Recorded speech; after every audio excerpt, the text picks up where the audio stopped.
मुगल बादशाह अकबर और उनके नवरत्न बीरबल के किस्से काफी मशहूर हैं। आइए सुनते हैं उनका एक नया किस्सा। चालाक चोर। एक ईमानदार व्यापारी दिल्ली शहर में रहता था। एक दिन व्यापारियों के भेष में उससे मिलने के लिए दो चोर आए। उन्होंने उससे कहा, नमस्कार श्रीमान, हम भी व्यापारी हैं और हम चीन से आए हैं। उन्होंने व्यापारी से अनुरोध किया, हमारे पास कुछ गहने हैं, यदि आप उन्हें हमारे लिए बेचेंगे तो हम आपके बहुत आभारी होंगे। वो व्यापारी बहुत ही ईमानदार था। वह उन चोरों की झूठी चालों से बिल्कुल भी परिचित नहीं था। हमेशा की तरह व्यापारी ने कहा, कोई किसी को दिखाए बिना गहने नहीं बेच सकता है। तुम उन्हें मेरे पास रख के चले जाओ, मैं देखता हूं कि मैं क्या कर सकता हूं। चोरों ने कहा, कृपया इन बहुमूल्य रत्नों को संभाल कर रखें।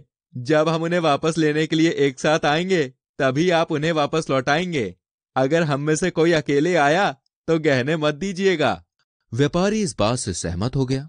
उसके बाद दोनों चोर वहां से चले गए। कुछ समय बाद एक चोर वापस आया और गहने मांगने लगा।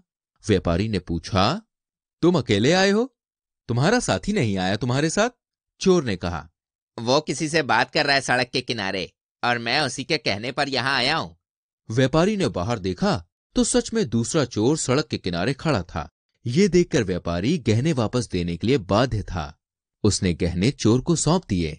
दूसरा चोर व्यापारी के पास आया और कहने लगा, मुझे गहने वापस चाहिए, मुझे जल्दी कहीं दूसरे शहर जाना है।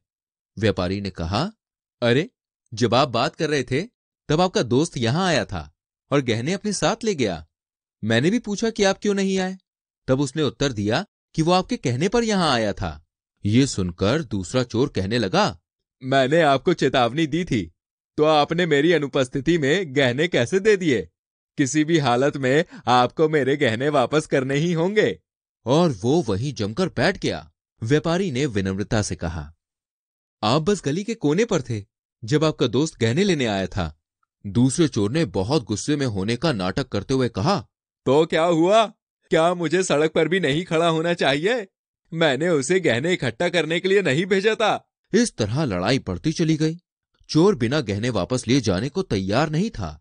जब उसे लगा कि गहने हासिल होने की कोई उम्मीद नहीं है तो उसने व्यापारी को धमकी देते हुए कहा, मैं तब तक चैन से नहीं बैठूंगा जब तक मुझे गहने नहीं मिल जाते, और मैं तुम्हें बदनाम किए बिना यहां से जाने वाला नहीं हूं।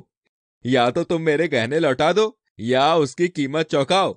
निर्णय तुम्हारे हाथों में है। व्यापारी ने कहा, तुम्हें जो करना है करो, मैंने किसी के गहने नहीं चुराए हैं, फिर मैं उनके लिए भुगतान क्यों करूं? लड़ाई बढ़ने पर व्यापारी और चोर बादशाह के दरबार में जा पहुंचे और उनसे न्याय की गुजारिश की। हमेशा की तरह बादशाह अकबर ने इस मामले को बीरबल को सौंप दिया। बीरबल ने व्यापारी को बुलवाने के लिए भेजा और जब वो आया तब उससे पूछा कि वास्तव में क्या हुआ था। वो समझ गए कि चोर व्यापारी को धोखा देने की कोशिश कर रहे हैं। उन्होंने चोर को बुलाया और कहा, हुजूर, तुम दोनों अपने गहने वापस लेने के लिए एक साथ व्यापारी के पास आने वाले थे, फिर तुम अकेले क्यों आए? अपने दोस्त को अपने साथ लाओ, तभी हम देखेंगे कि जेवर तुम्हारे हैं या नहीं। अब दूसरे चोर के लिए अपने दोस्त को अदालत में लाना संभव नहीं था, तो उसने अपना सर नीचे किया और दरवाजे की तरफ बढ़ने लगा।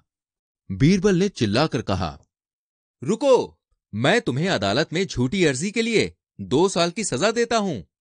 इस तरह उस चोर को अपने कर्मों की सजा मिली और वो व्यापारी खुशी खुशी अपने घर चला गया। क्या पॉडकास्ट सिर्फ बड़ों के लिए होते हैं? बिल्कुल नहीं। मिलिए इंडिया के सबसे बड़े बच्चों के ऑडियो नेटवर्क चाइम्स से। यहाँ आपको मिलेंगी अकबर, बीरबल और तेनालीराम जैसी मजेदार कहानियाँ, विज़र्ड ऑफ दार्जिलिंग और पिनोकियो जैसी ऑडियो बुक्स, लिटिल एक्सप्लोरर्स और कभी सोचा है जैसे साइंस पॉडकास्ट्स। आज ही डाउनलोड करें चाइम्स पॉडकास्ट ऐप एप्पल या गूगल प्ले स्टोर से।